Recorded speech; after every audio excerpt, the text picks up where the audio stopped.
El hallazgo de una revolucionaria reliquia perdida. Era uno de los documentos más relevantes de la historia estadounidense. Una rebelión rock and rollera. Era un héroe de la cultura musical clandestina. Y una atrevida vaquera les da una lección a los hombres. Esto demuestra a las jóvenes que pueden hacer lo que quieran. Estos son los misterios en el museo.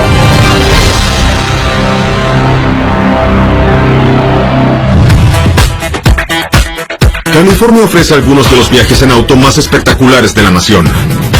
Los visitantes pueden recorrer las playas, los bosques de secoyas y subir hasta las montañas de Sierra Nevada. Pero quienes prefieren el cielo abierto de las autopistas pueden visitar el museo Castle Air de la ciudad de Atwater.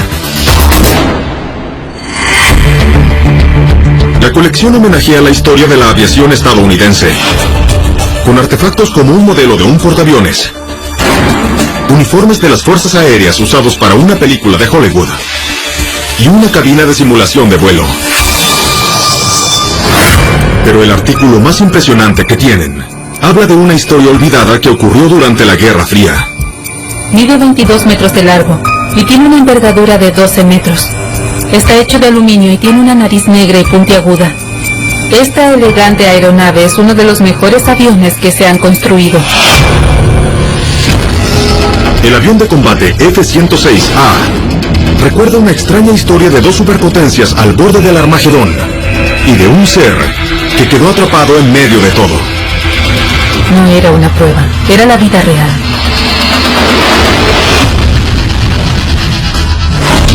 Año 1962. La carrera de las armas nucleares estaba en marcha. Estados Unidos y la Unión Soviética estaban al borde de una guerra. Un conflicto armado entre dos superpotencias nucleares parecía ser inevitable. Y cualquier tipo de provocación podría desencadenar un ataque atómico.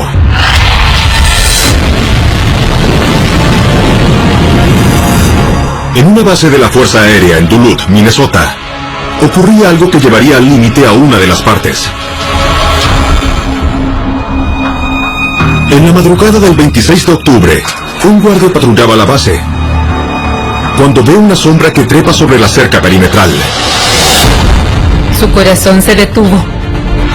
El guardia alerta al oficial a cargo inmediatamente y espera instrucciones. En la base, el comandante se sorprende.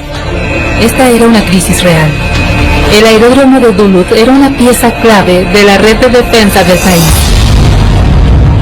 Con Estados Unidos y Rusia en desacuerdo, las bases militares del país debían estar en alerta, porque los soviéticos podían sabotear las bases. Si ocurría, eso podría dar pie a un ataque nuclear. Por eso, a raíz del supuesto enemigo avistado en Duluth, todas las bases cercanas se preparan para la guerra. El ambiente era muy tenso. Parecía que un complot soviético estaba en marcha. Los pilotos preparaban sus aviones de combate y los aviones con armas nucleares para la batalla. Una de las aeronaves se encuentra en exhibición en el Museo Castle Air en Atwater. Todos entraron en pánico por la situación. Parecía ser que la guerra nuclear era inminente. Mientras los aviones se preparaban para el despegue, el comandante de la base envía una unidad armada a capturar al intruso. Los hombres de Duluth estaban preparados para todo. En pocos minutos, ellos logran ubicar al supuesto intruso que estaba en la cerca perimetral. Y se acercan lentamente a su objetivo. Pero les espera una gran sorpresa. Se trataba de algo mucho más surrealista que un plan de sabotaje soviético. Cuando el intruso entra en el campo visual, la patrulla ve un enemigo perturbador. No era lo que esperaban. El intruso era un oso. Resultó ser que un oso apareció desde el bosque a las afueras de la base y logró trepar la cerca. Y bajo el manto de la noche e influenciado por el ataque inminente, el guardia sospechó lo peor. El ejército entró en pánico por un oso. Probablemente se sintieron muy avergonzados, pero también se sintieron aliviados. Después del malentendido, el comandante anula las órdenes de ataque y la catástrofe global se evita justo a tiempo. Esta confusión casi provocó el inicio de la Tercera Guerra Mundial. Actualmente, este avión de combate, al igual que los que se preparaban para la acción en el año 1962, es parte de la colección del Museo Castle Air en Atwater, California. Y recuerda un caso de confusión de identidades y la frenética búsqueda que puso fin a una situación complicada.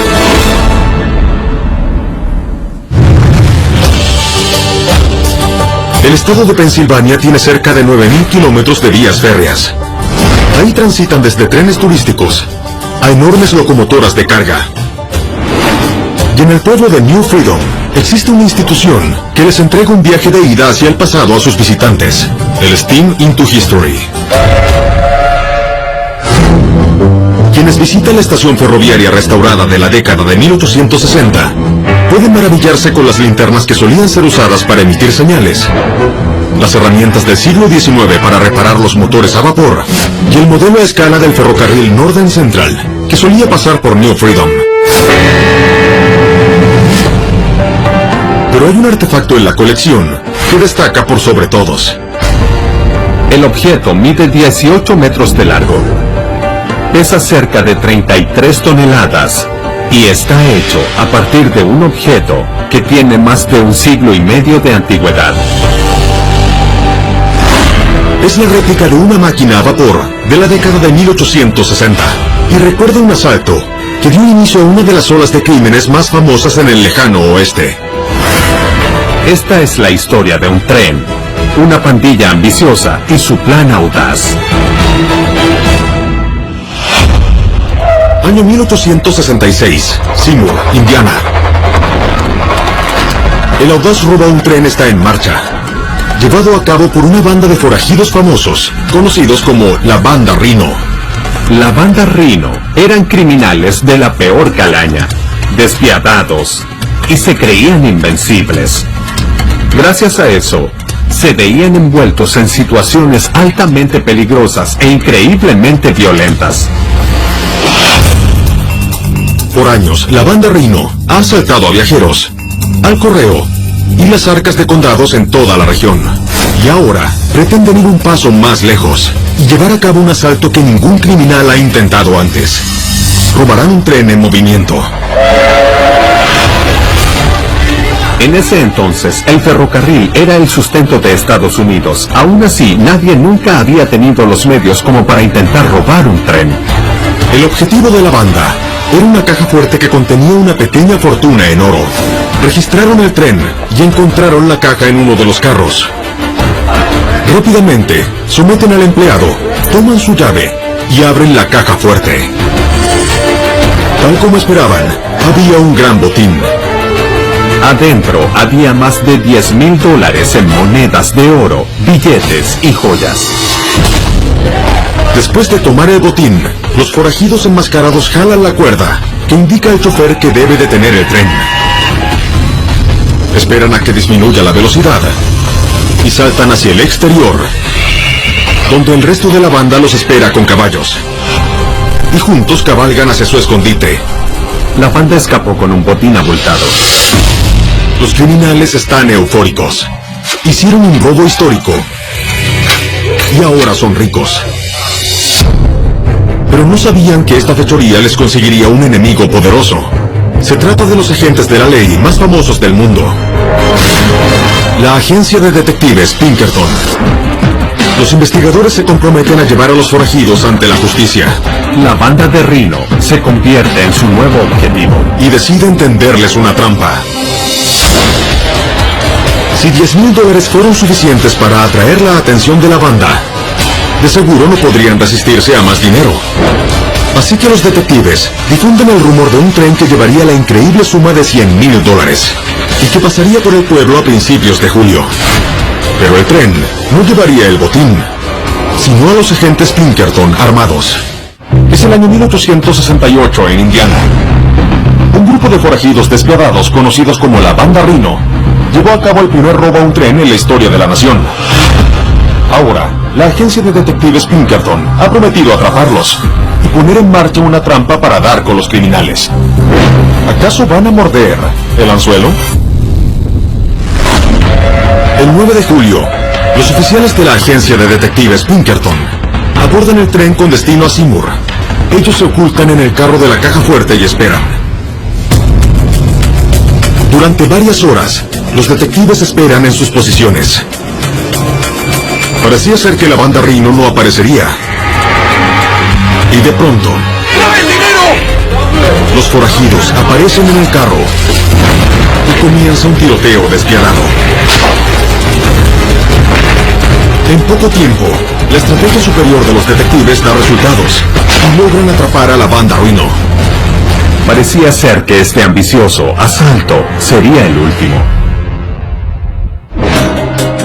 A los pocos días, los 6 miembros de la banda son enjuiciados y llevados a la horca por sus crímenes. A pesar de que su reino del terror termina, su influencia perdura. Sus audaces robos a trenes inspiran a leyendas como Jesse James, los hermanos Younger, Butch Cassidy y el Sundance Kid. Debido a la banda de Rhino, las siguientes 3 décadas fueron conocidas como la era de robos a trenes estadounidenses. Actualmente, esta réplica de un tren que se exhibe en el Steam Into History, en New Freedom, Pensilvania, nos recuerda a una violenta banda de forajidos que comenzó con los robos a trenes.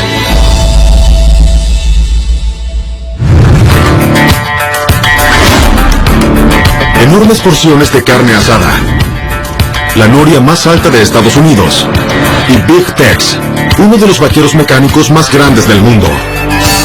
Son parte de las cosas que hacen que Dallas, Texas, honre su apodo, Big D. Y no es sorpresa que la ciudad también sea el hogar de una institución que tiene una enorme colección. La Biblioteca Central J. Eric Johnson. Este extenso edificio de 46,000 metros cuadrados ayuda en la difusión de más de 8 millones de libros, documentos y artefactos en la zona de Dallas. Entre los artículos que exhiben, hay un almanaque de bolsillo de Benjamin Franklin, un libro escrito por el explorador del siglo XVIII, el capitán James Cook, y una colección antigua de las obras de William Shakespeare. Pero existe un objeto que es la reliquia más ilustre de todas. El artefacto mide 36 centímetros de ancho y 46 de alto. Está hecho de papel, se ve gastado y es delicado. Este es un documento excepcional y es una pieza notable de la historia estadounidense. Esta es la Declaración de la Independencia. Y esta impresión recuerda uno de los descubrimientos fortuitos más increíbles de la historia. Esto confirma que los tesoros se ocultan ante nuestros ojos. Nueva York, año 1991. David Redden es un experimentado subastador en la famosa casa de subastas Sotheby's. A lo largo de su carrera ha vendido de todo, desde las joyas de la duquesa de Windsor a uno de los manuscritos originales de Albert Einstein. Pero ninguno de estos objetos puede compararse con el que está por descubrir. Un día, entra un hombre a su oficina con una historia increíble. Él dice que unos meses antes compró una pintura por $4 en un mercado de pulgas. La pintura le parecía aterradora y sombría. Solo la compró porque le gustó el marco. El hombre explica que llevó el cuadro a casa y separó el lienzo del marco. Para su sorpresa, detrás del lienzo había un papel amarillento que cayó al piso. Estaba doblado. Era del tamaño de un sobre de oficina. El hombre cree que el documento es muy antiguo y quiere que Redden determine su valor. Entonces abre el papel con mucho cuidado y se lo entrega al subastador. Cuando echa un vistazo a la escritura, se sorprende con lo que ve.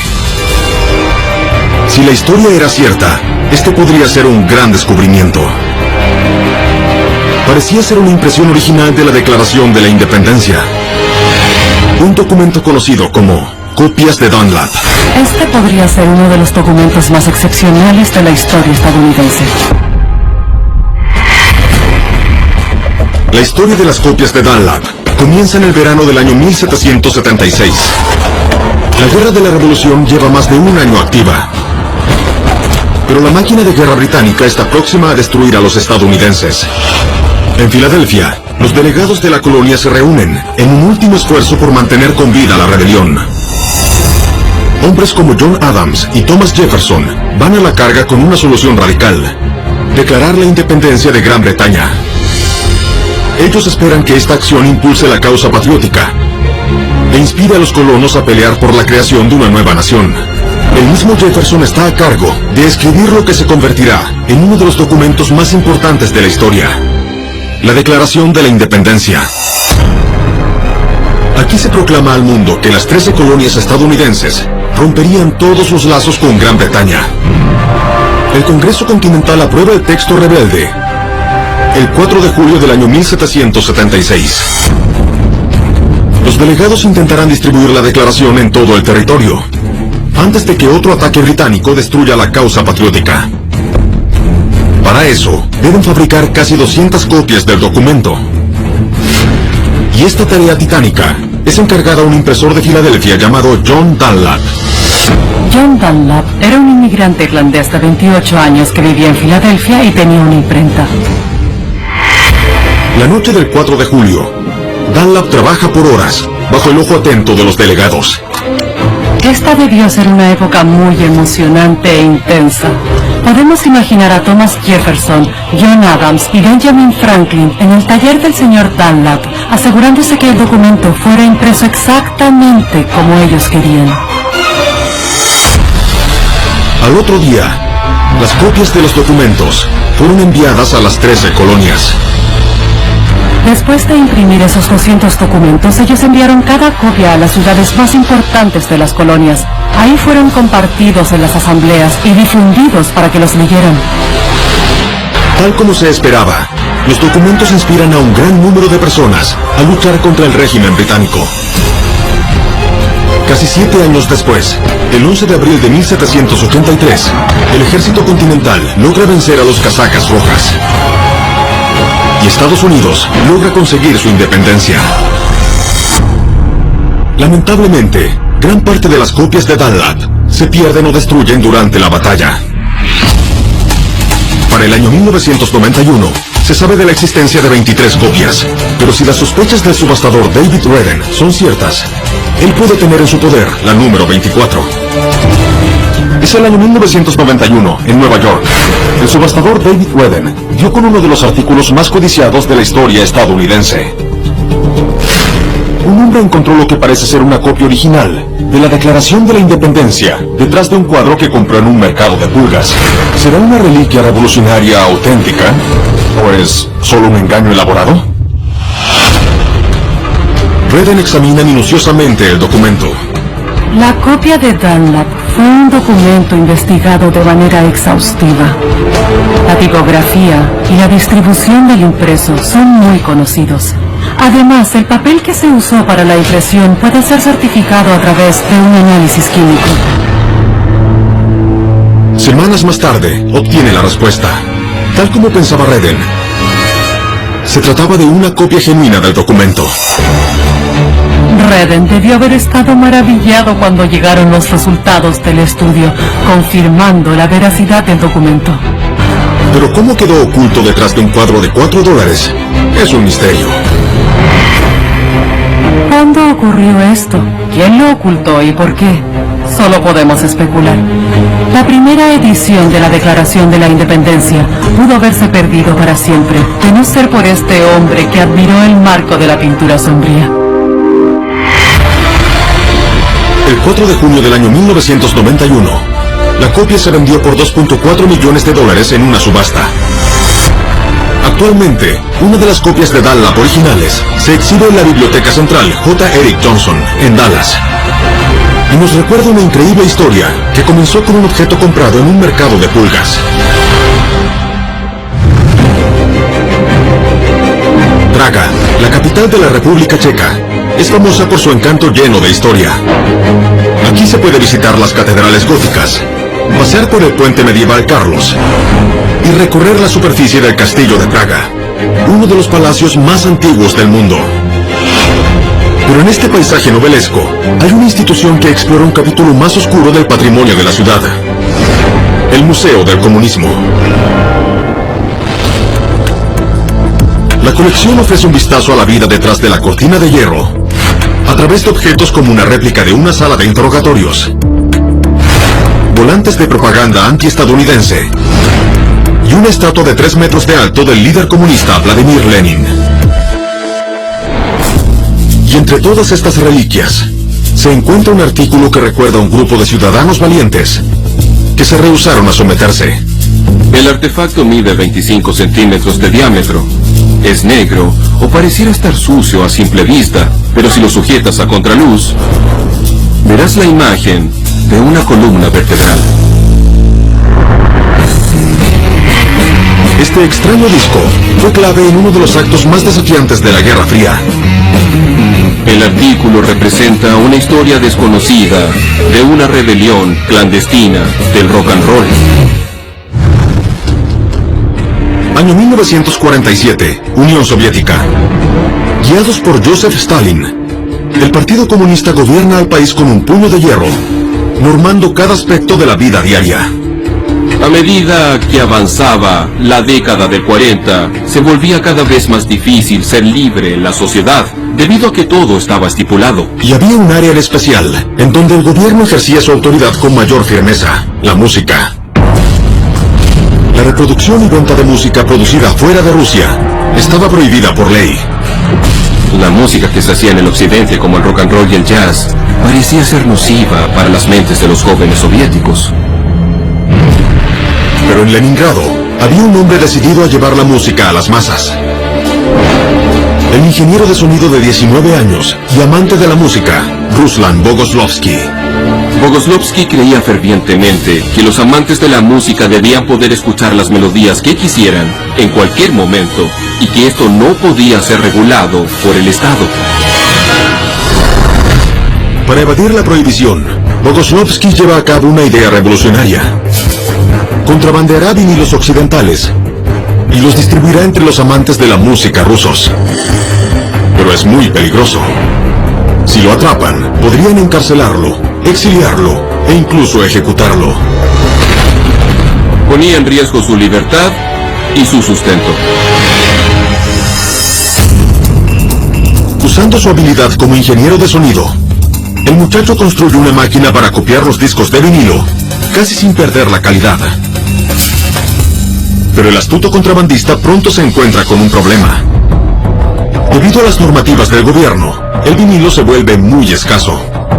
Bogoslovsky no tenía acceso al vinilo y era imposible que pudiera conseguir el material. Si el muchacho quería distribuir la música entre sus compatriotas, debía buscar una alternativa. Necesitaba encontrar un material nuevo que sirviera para hacer las copias. Bogoslovsky necesita un material suave pero grueso, como para hacerle ranuras. Él prueba con todo lo que tiene a mano. Hizo experimentos con todo tipo de superficies: cera, distintos tipos de plásticos, incluso papel. Nada funcionaba. Los materiales eran muy gruesos o muy endebles. Parecía ser que la operación de contrabando del muchacho había fracasado antes de siquiera empezar. Es el final de la década de 1940 en la Unión Soviética. A Ruslan Bogoslovsky, de 19 años, le apasiona la música occidental. Pero las autoridades soviéticas solo permiten melodías creadas por compositores rusos. Por eso, el joven fanático crea una máquina que copia y reproduce discos de vinilo. Pero tiene un gran obstáculo. El material necesario para hacer las copias es casi imposible de conseguir. Entonces, ¿cómo hará el muchacho para resolver este dilema? Después de numerosos intentos fallidos, el muchacho encuentra un material perfecto para sus copias: las radiografías. Las películas radiográficas son suaves y de un grosor adecuado como para hacerles ranuras. Y lo más importante, están en toda Rusia. Había radiografías en abundancia porque el gobierno soviético ordenó a los hospitales deshacerse de las radiografías usadas después de un año, debido a que eran altamente inflamables. Reúne todas las radiografías desechadas que encuentra. sobornando a los trabajadores de los hospitales y registrando la basura. Luego usa su máquina impresora casera y produce discos de radiografías en masa, como este, en exhibición en el Museo del Comunismo en Praga.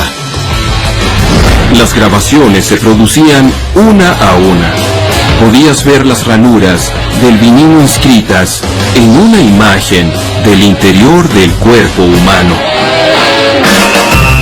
El muchacho también aprovecha otra de las propiedades de las radiografías para poder vender su contrabando de manera discreta. Lo fantástico de las radiografías es que son flexibles y se doblan. Entonces, podías ocultarlas bajo tu manga si usabas un abrigo e incluso debajo de tu camisa. Boguslavsky distribuye sus discos de radiografías en el mercado negro de Rusia, ofreciendo todos los géneros musicales existentes, incluyendo tango, rock and roll y jazz. Su operación se vuelve todo un éxito. Era una cultura en expansión. Los discos se difundieron en Moscú, en Kiev, también en Rostov y otras ciudades grandes de Rusia. El joven fabrica discos de radiografías durante 14 años. Se cree que produjo alrededor de 1 millón de copias, lo que le permitió a miles de rusos poder disfrutar de música nueva. Boguslavsky fue un héroe de la cultura musical clandestina. Él tomó música prohibida y la distribuyó entre aquellos que quisieran escucharla, a pesar de los esfuerzos represivos del gobierno. Actualmente, el aspecto característico de los discos de radiografías los vuelve un artículo codiciado por los coleccionistas. Y este que se exhibe en el Museo del Comunismo en Praga recuerda a un contrabandista rebelde que hizo bailar a una generación.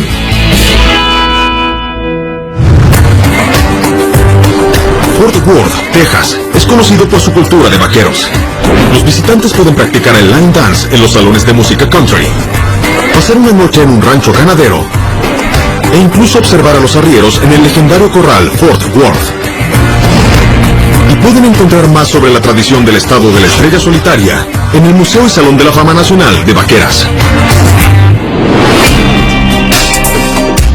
Esta institución única honra a las mujeres pioneras del lejano oeste. La colección incluye una montura personalizada decorada con brillantes, un par de guantes de montar de cuero con flecos y un traje de rodeo con lentejuelas.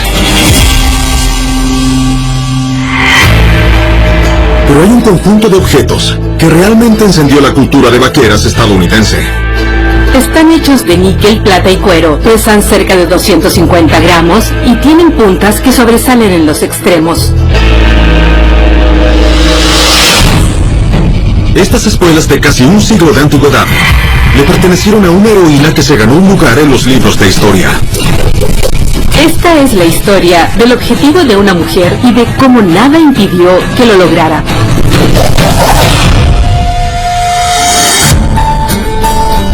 Es el inicio de la década de 1900 al oeste del país. Aquí las mujeres han conseguido una suerte de igualdad que no se ve en el resto de Estados Unidos. Ellas trabajan codo a codo con los hombres, tienen tierras y derecho a voto desde hace décadas. Pero hay un lugar que sigue siendo solo para hombres: el rodeo. Estas competencias reúnen a vaqueros de todas partes de la frontera para competir entre ellos y demostrar sus habilidades para atrapar ganado, montar toros y correr con caballos. Eran eventos enormes y venía gente de todas partes del sur y del oeste. Al final de la competencia se entregaban medallas.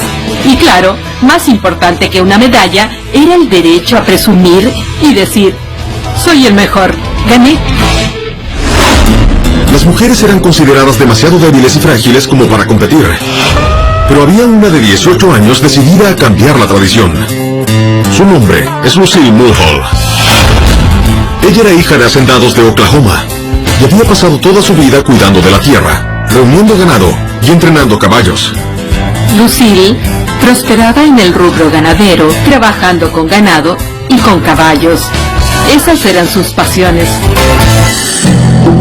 Lucille sabe que sus habilidades eran igual de buenas que las de un hombre, y para probarlo, se inscribe en un rodeo de Fort Worth, Texas.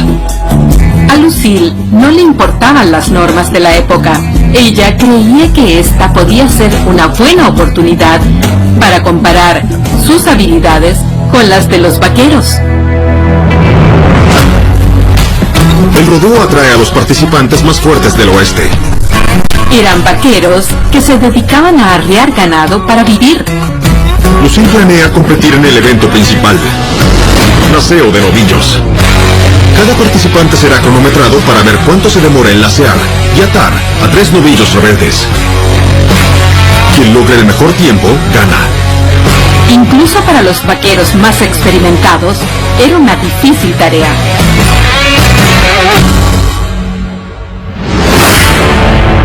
En marzo del año 1904 comienza el rodeo. Y cuando Lucille entra al evento, ella es abucheada en el acto por los espectadores. Los asistentes pensaban que era imposible que hiciera algo así. Y cuando es el turno de Lucille, es evidente que se trata de un desafío. Cuando liberan al primer novillo de Lucille, se ve que es un animal salvaje. Ella persigue al animal, haciendo girar su lazo por encima. Luego se prepara con su cuerda, la lanza y lo atrapa. Pero su participación se ve perjudicada, porque el animal escapa de su lazo. Ella fracasa frente a todos los espectadores. El público se ríe de esta joven mujer, que parece no estar a la altura del rodeo. Los asistentes vieron su fracaso como una oportunidad para burlarse de la joven que creyó poder vencer a los mejores vaqueros. Es el año 1905, en Texas.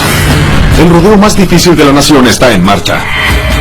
La competidora de 18 años, Lucille Mulhall, está desesperada por demostrar que las vaqueras son igual de eficientes que los vaqueros, si no mejores. Pero hasta ahora no ha logrado atrapar al novillo. ¿Podrá esta atrevida vaquera atrapar la victoria? Lucille se tranquiliza y se prepara para un segundo intento. El novillo aparece, ella alista su cuerda y la lanza. Y la cuerda cae sobre la cabeza del animal.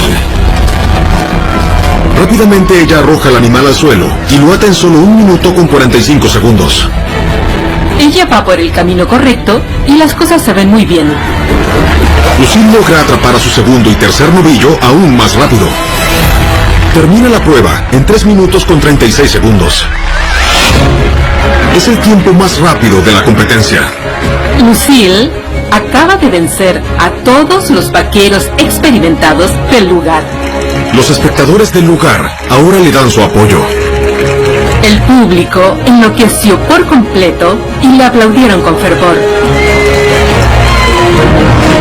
El triunfo de la joven inspira a muchas mujeres a seguir sus pasos, lo que da inicio a un nuevo capítulo en este deporte. Una historia como esta trasciende en el tiempo y le demuestra a las mujeres jóvenes que pueden hacer lo que quieran. Actualmente, el legado de Lucille Mulhall se conserva en el Museo y Salón de la Fama Nacional de Vaqueras en Fort Worth, Texas, donde se exhiben sus espuelas. Y son un tributo a la mujer del lejano oeste que se abrió paso en la historia.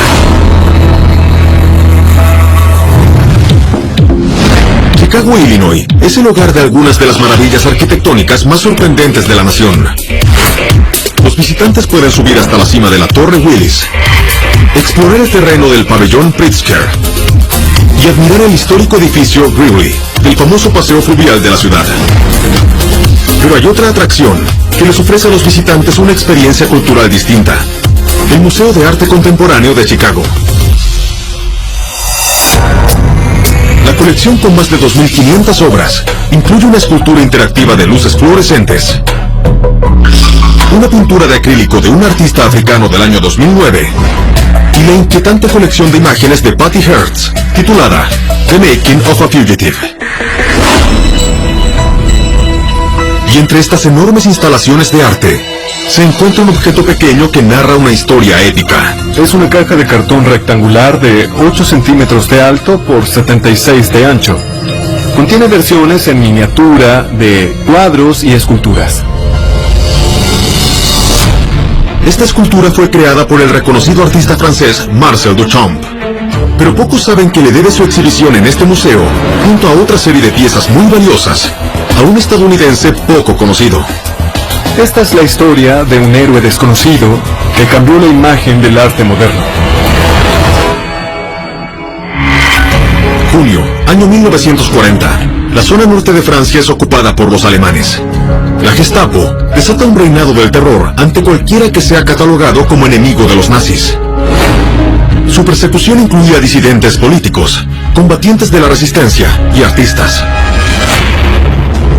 Cualquier tipo de expresión artística es vista como una amenaza para el gobierno alemán autoritario.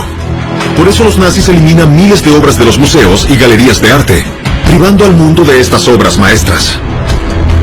Cualquier artista que se atreviera a protestar sufriría graves consecuencias.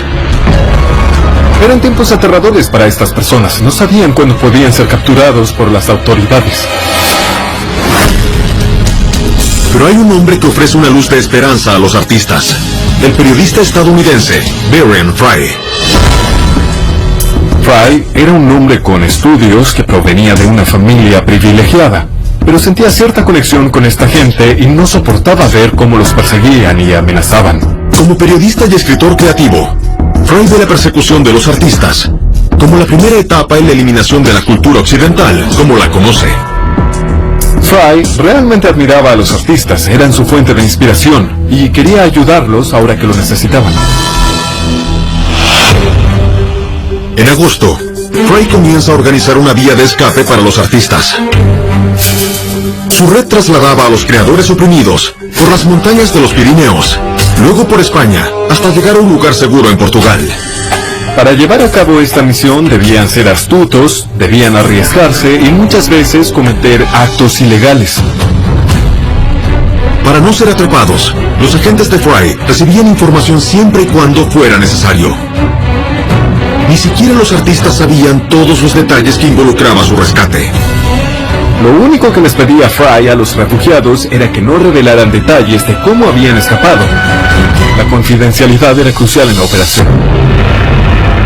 Un mes después de comenzar la operación en septiembre, Fry ha rescatado a 250 personas. Pero su operativo de rescate está por detenerse. 7 de octubre, año 1940. Un famoso autor judío llamado Leon Feuchtwanger toma la ruta secreta de Fry para salir de Francia y llega a salvo a la ciudad de Nueva York. A su llegada, lo recibe un grupo de periodistas, ansiosos por escuchar sobre su experiencia. Fry me ayudó. Envuelto en el caos, el autor judío revela todos los detalles sobre su paso por los Pirineos. Y a los pocos días, su fascinante historia aparece en todos los periódicos del mundo. Es probable que el autor no quisiera arriesgar toda la operación, pero así lo hizo. Toda la operación de Fry queda expuesta. Las vidas de sus agentes están en riesgo, y su ruta secreta por los Pirineos ya no es segura. Solo era cosa de tiempo para que los nazis supieran del plan y arruinaran todo. Cientos de personas dependían del rescate de Fry. Es el año 1940 en la Francia ocupada por los nazis. El periodista estadounidense Brian Fry ha ideado un plan para rescatar y sacar del país a víctimas del régimen nazi. Pero cuando uno de los sobrevivientes revela los secretos de Fry, la operación pende de un hilo. ¿Cómo era este heroico hombre para seguir con sus esfuerzos para salvar vidas? En lugar de terminar la operación, el periodista decide ampliarla. Fry usará varias rutas y distintos métodos para socorrer a todos los artistas que lo necesiten antes de ser descubierto por los nazis. Podía ir a la cárcel, pero no le importaba. Era su vida frente a cientos de otros. Fry trabaja a toda máquina. Él emplea a un capitán de barco para que lleve a los refugiados desde Marsella hasta Martinica, en el Caribe. Soborna a un conductor de tren para llevar a más personas hasta un túnel, donde traspasarían la frontera con España. Y alquila una mansión al sur de Francia para ocultar a algunos de los artistas europeos más famosos y connotados que habían.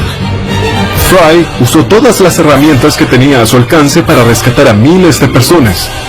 Fue como un momento de película que llevó a cabo por delante de las narices de las autoridades del país. Durante varios meses, Fry trabaja sin parar, haciendo uso de todas sus conexiones para mantener la operación activa.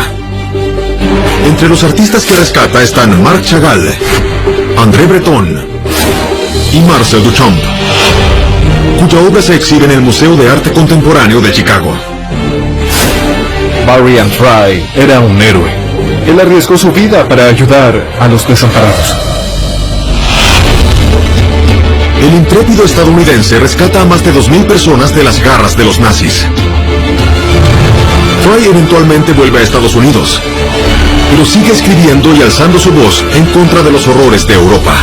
El arte y el mundo moderno podrían ser muy distintos de no ser por Fry. Actualmente, la escultura conceptual de Marcel Duchamp, Bottom Valise, sigue en exhibición en el Museo de Arte Contemporáneo de Chicago y recuerda a los artistas genios que fueron rescatados por un contrabandista creativo. Desde un peludo intruso al asalto de un tren, desde música contrabandeada a una audaz vaquera. Soy Don Wildman y estos son los misterios en el museo. Versión en español, Doblajes Internacionales INT, Santiago, Chile.